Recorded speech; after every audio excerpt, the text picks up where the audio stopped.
Guys, sa wakas dumating na yung ating in-order na keyboard dito from Amazon. Ito yung keyboard ng HP. Ito sa part 1 ng ating vlogs. Try na natin na siyang i-replace dito. So ito yung dating HP na maraming keys na hindi na gumagana. So itong caps lock, shift, equals, number 7, ang hindi gumagana nito guys. So ito na siya, dumating na. Ayan. Okay, so unbox natin. Okay. Ayan. Okay guys, ito na yung keyboard. Pareho naman siguro. Yan, mukhang okay naman siya. Yung cable din, okay din naman. Sana mag-work ng maayos ang keyboard na to. Okay, huwag na nating patagalin. Start na natin ang pag-replace sa keyboard. Okay, samahan nyo ako. Okay guys, tuloy na natin ang keyboard replacement sa HP laptop na to. At remove natin ang battery. Ayan. Ulit, meron tayong 1, 2, 3, 4, 5, 6 na dapat i-unscrew natin. Okay? At dito sa ilalim ng rubber footing na to, at meron siyang mga additional na screw. Mamaya isusunod natin. Okay, start na natin pagtanggal. So muna unahin natin yung kanyang optical drive. Okay, so i-check natin. Next na natin yung kanyang ibang mga screws.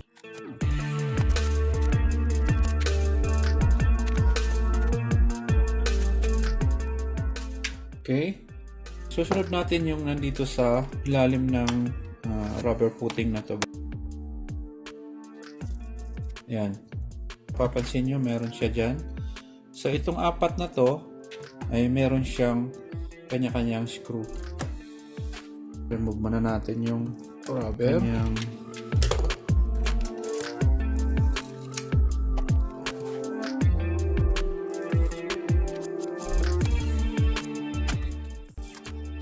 okay. Unscrew natin itong apat na natitira.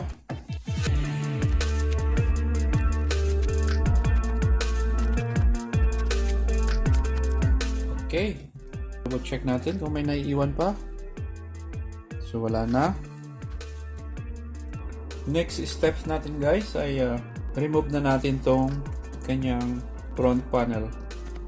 Gamit ulit tayo ng plastic card. Kasi mas madali itong gamitin pang open.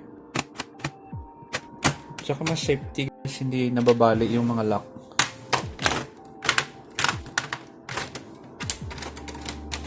Ayan, iangat na natin. Check natin kung kaya nang i-pop up. Ayan na guys, natanggal na. So, i-close muna natin to. Ayan, para mas madali. Tapos dito natin siya remove sa kabilang side. Okay, yan. So, na-open na natin. So, guys, itong part na to, nandito yung keyboard. Yan. Kaya dapat matanggal natin to. Remove natin yung motherboard niya. Pati yung hard disk. Para ma-access natin yung part na to. Unahin muna natin itong hard disk. Kasi kailangan may remove natin kasi gawa nitong mga cable.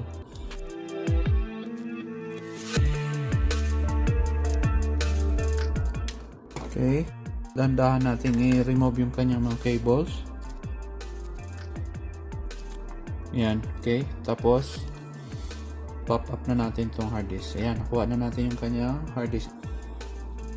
Next natin ay, ito guys, kailangan tanggalin pa rin natin to kasi itong part na to, kailangan natin ma-open. Remove natin yung kanyang speaker muna. Ayan. Connected dito sa isang speaker din. Remove muna natin yung RAM para walang nakaharang. Ayan. Nasa ilalim siya ng motherboard. So, unahin muna natin yung motherboard para makuha natin yung isang speaker. So, remove muna natin itong module na to. Ayan. Okay. Next natin guys ay itong part na to, yung motherboard. Pati itong cooling fan niya. Unahin muna natin. So remove natin yung cable. Okay. Tapos yung kanyang screw. Okay, yan. Kuha na natin yung kanyang cooling fan. Next natin, tanggalin din natin yung kanyang Wi-Fi. Remove natin yung cable.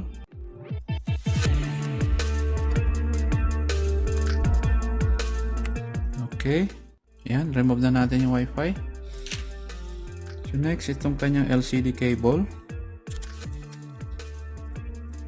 Okay. Yan.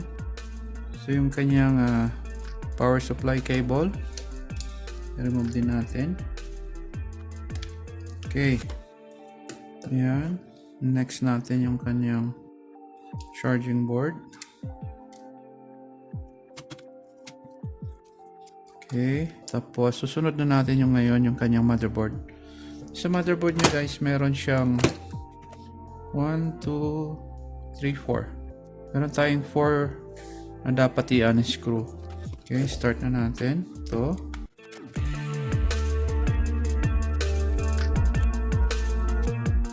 Remove natin yung kanyang speaker connection.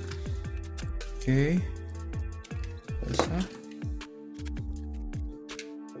Okay, itong kanyang cable, remove na natin. Itong cable na to guys, ito yung para sa keyboard. Ayan. Okay, tapos remove din natin itong board na to kasi ito yung kailangan matanggal natin. Ito kasi yung board na to yung controller ng kanyang optical drive. Ayan. Okay, try natin i-pop up yung kanyang motherboard. Ayan, kuha na natin guys. May isang cable pa dito, connector. Okay. So yan. Na-remove na natin yung kanyang motherboard. So guys, makikita na natin yung tanggalin na rin natin tong kanyang speaker para walang sagabal. Okay. So guys, ito na yung kabuuan ng kanyang keyboard yan. So kailangan ma-remove natin tong part na to, yung cover, para ma-pop up natin yung kanyang keyboard. Yung keyboard ay nakalock siya ng mga plastic locks. Ayan. Ito. Lahat yan nakalock sa kanya, yan nakasealed. Kailangan i-grind natin para ma-pop up natin yung kanyang keyboard. So gagamit tayo guys ng mini grinder. So ito yung tools na gagamitin natin. Hand grinder. Mini lang siya, kaya madali lang gamitin. So start na natin. Unahin natin yung nasa outer na mga locks. Yan. Yung mga nasa labas muna.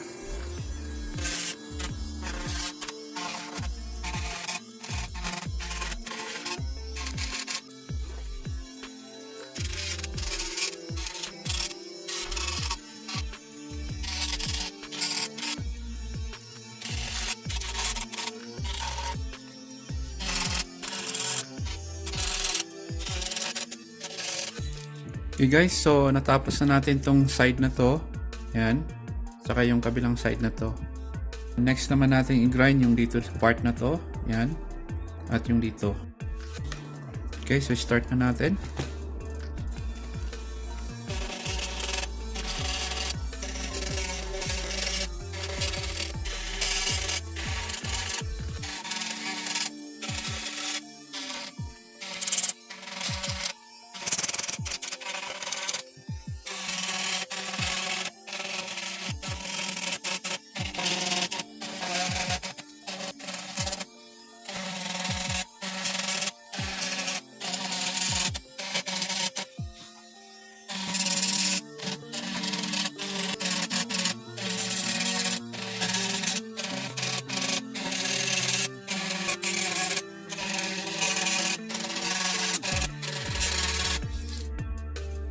Finish na yung paligid ng mga locks. So susunod natin yung sa gitna naman.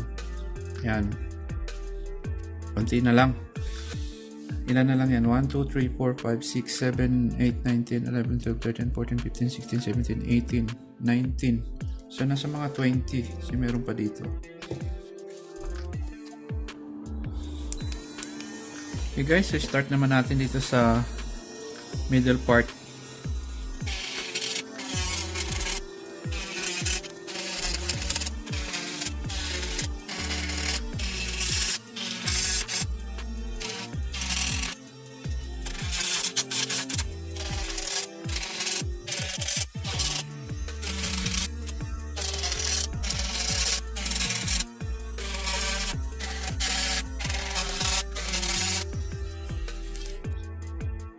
Double check natin, baka meron tayong na-miss. So far okay na siya. Try nating i-pop up. So guys, yung mga dumi, wag lang kalimutang linisin mabuti. Kasi mamaya i-blower lang natin to para sabayan na siya matanggal. So try nating i-pop up guys kung pwede na. Yan. Yun.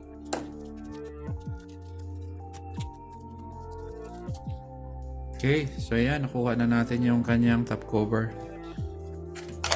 Ito na yung keyboard niya. Ayan. So check natin kung may lock. So may nakalock pa siya guys. Pero iilan na lang siguro. Meron pa siyang isa dito. Try natin tanggalin. Try natin i-pop up. Yun.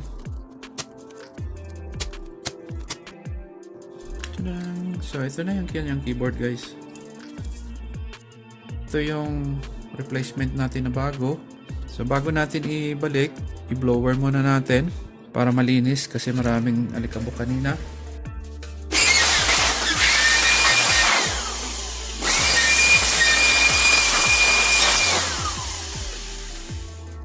Okay guys, so malinis na. Pwede na nating palitan ng keyboard. So ito yung kanyang bagong keyboard.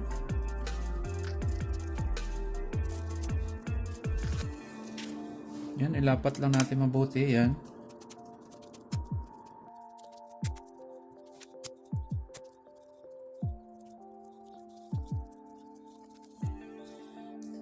Okay, tapos lagay na natin tong kanyang cover.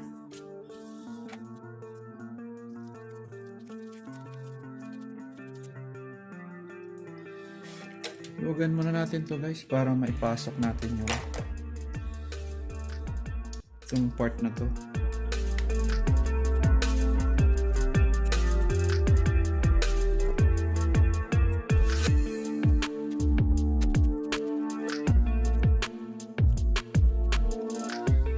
Okay, yan.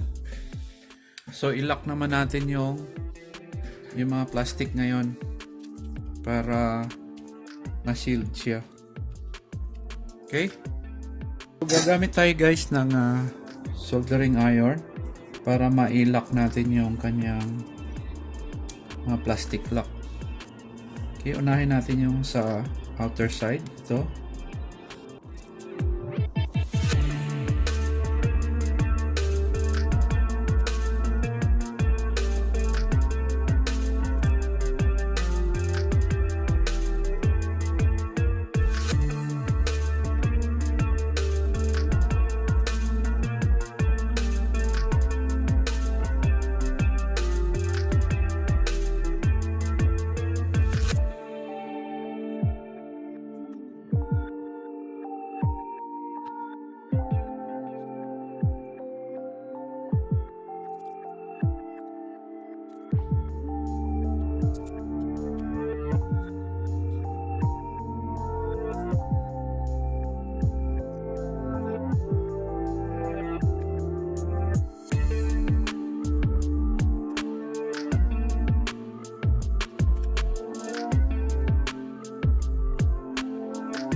guys, so nalock na natin lahat yung mga plastic seal niya.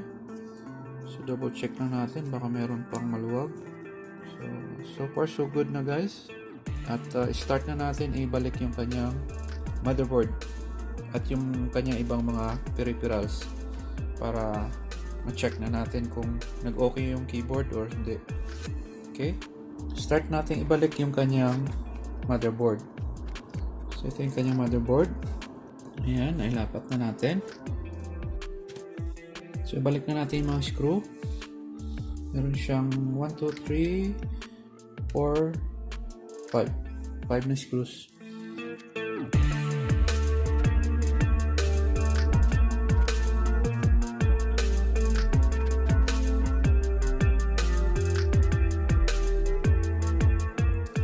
Okay, yan. Next naman natin ay yung kanyang cooling fan. So bago yon, ibalik muna natin yung kanyang cable.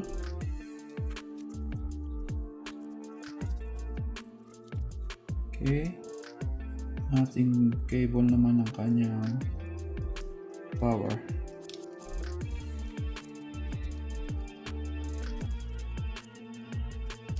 Organize lang natin mabuti guys para hindi siya magiging harang. Yung kanyang wifi, balik na rin natin.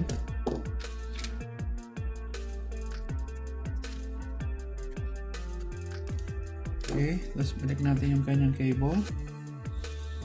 Wifi cable.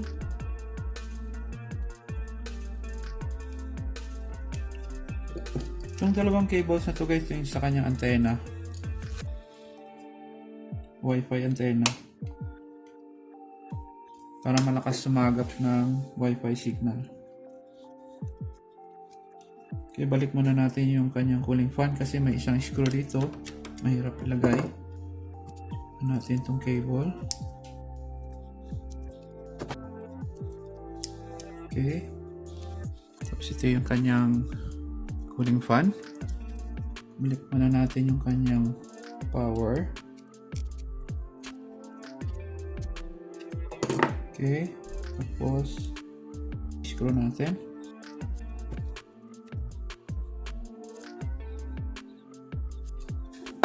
Okay guys, okay na yan. Then kanyang speaker, yung isa, balik muna natin.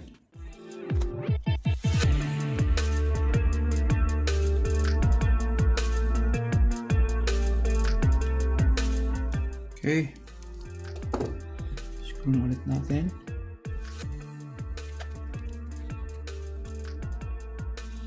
Kanyang speaker cable, balik natin. Okay. Yan, tapos yung kanyang RAM.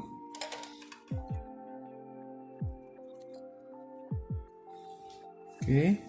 And then next ay check muna natin, baka may nakalimutan pa. So okay na to guys, okay na yung part dito. Ito naman tayo. Balik natin yung kanyang HDD na controller. Yan. Meron siya isang screw. Okay. Tapos balik natin yung kanyang cable. Okay. Tapos itong keyboard cable guys, medyo i-bend natin kasi pag bago kasi guys, straight cable pa siya. I-bend na lang natin ganyan. Kasi ganyan naman talaga yung kanyang arrangement. Okay, yan. Gusto natin. Next ay yung kanyang HDD. So bago yun, ito muna yung kanyang controller sa extra na USB port, saka yung kanyang reader ng card. Install natin dito.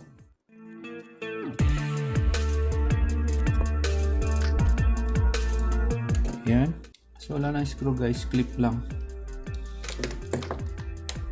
Clip lang siya dito. Yan. Okay. Next ay kanyang hard disk. Yan. Ito natin install. Okay.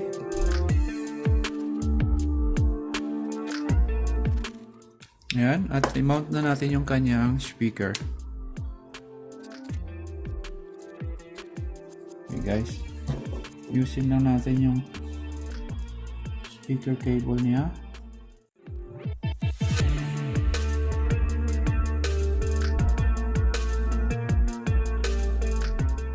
Yan.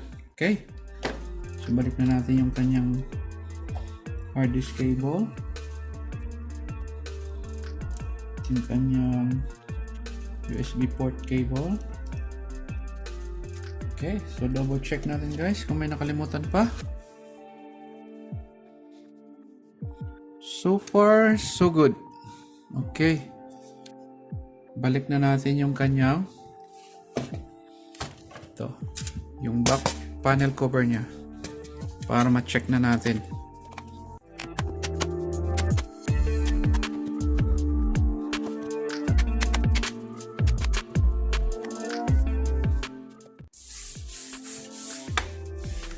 Okay, tapos lagay natin ang screw. Guys, di muna natin i-finalize yung lahat ng screws. Yung pinaka main lang muna kasi para ma-check natin. After ma-check natin na okay na lahat, so saka natin ilagay lahat ng kanyang mga screws. Balik lang natin yung kanyang DVD. Yung kanyang mga terminal dito. Yung main terminal na lang muna guys, ibalik natin.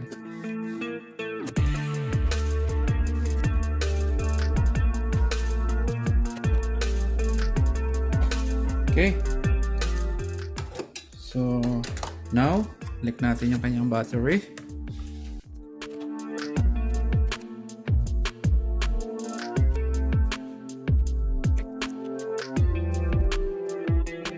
Okay guys, so time to check na. Power on.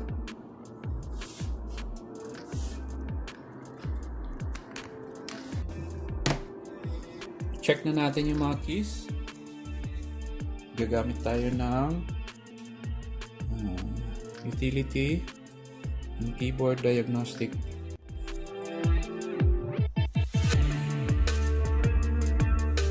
Ayan. Okay. Start natin dito sa 1, 2, 3, 4, 5, 6, 7, 8, 9, 10 QWT, UVN, ESD, FJ, KL, GX. Ayan. So far guys, working lahat. Sa quarter row, sa ASW row, yan, sa CXY row, okay siya. Yung kanyang problema dati na numlock, yan, dito sa numerical niya na number 7. So, pag nag-blink, ibig sabihin, response, nag-respond yung kanyang keys. Working good na siya. Yung kanyang equals, yan. Yung kanyang tab dati, hindi gumagana. Yung shift, yan. At yung delete control, yan. So, ngayon, okay na. Okay na lahat yung kanyang keys guys, 100% na working good. Yan. So successful yung ating keyboard replacement guys. Okay na. Na-finalize na natin yung pag-check ng kanyang keyboard. So working good lahat. So i-final na rin natin yung kanyang mga screws. Balik na natin lahat. Okay?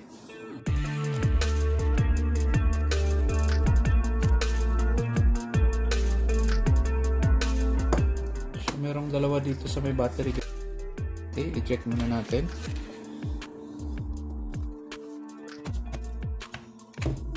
Ayan, dalawa dito.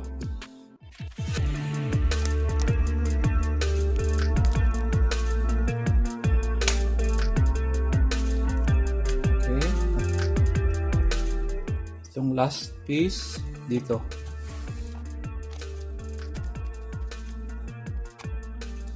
Okay, let's balik natin yung mga rubber.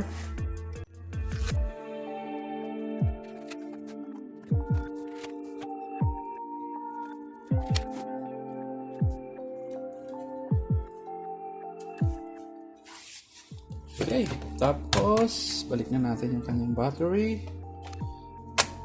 Okay, lock natin. Yan. Okay. And then, time to double check. Power on.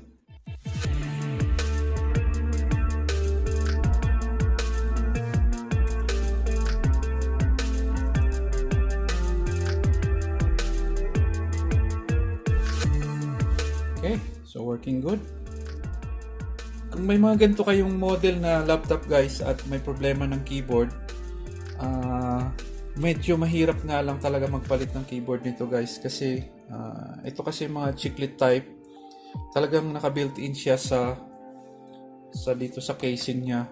So kung mapanood nyo naman yung video kung paano natin in-unlock yung kanyang keyboard, so madali lang, kaya lang siya matrabaho at kailangan nyo ng hand grinder para ma-unlock nyo yung kanyang mga plastic na nakaseal.